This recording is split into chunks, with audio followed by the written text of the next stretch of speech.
on, show me your hands.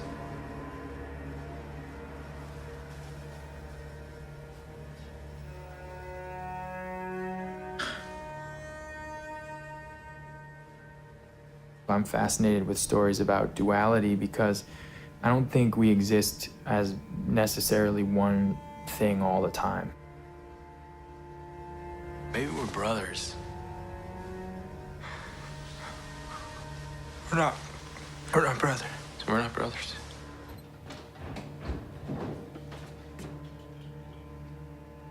It's not about special effects, it's about acting. If the actor is not good, you don't believe it. So in ancient Rome, they gave the people bread and circuses. They kept the populace busy with entertainment. A guy who's a history teacher finds an image of himself on a DVD, and he becomes very, very obsessed with the person that he sees in that frame. It's a deeply psychological film, and it's really about the disintegration of a man, you know, and kind of finding what's wrong with himself deep inside him, and finding this other that is him. Adam is the lead character of the movie, and Anthony is this sort of like vestigial piece that's hanging off of him. To me, it's not so much a sense of really two as much as what is really one. All right, here we go, and roll sound. I was reading the script, you know, as the first time you just thinking of the story and the feeling of it. Is it dramatic here? Is it there's tension or whatever? And then when you think of it for a moment after that, you're like, how the hell are we gonna do the duplicity?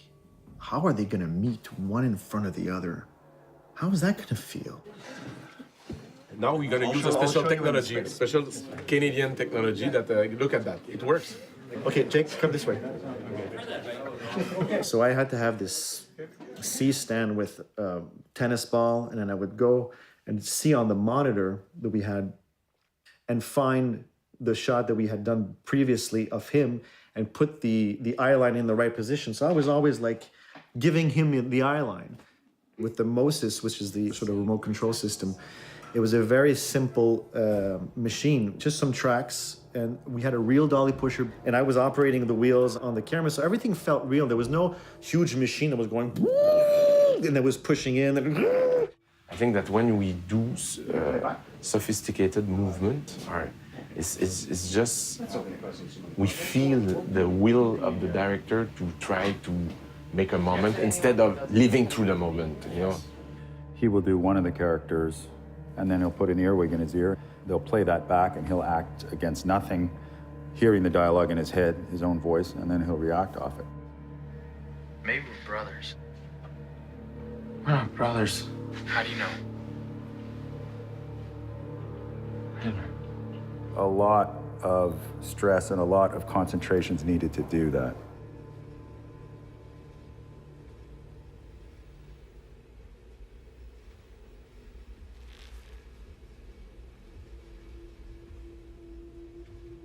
Something happens to the mind when you're watching a movie, and that's kind of what's been happening in my mind this whole time. You know, this sort of strange sense of disorientation. I'm going to disappear from your life forever. Then we will be even. Sorry, man.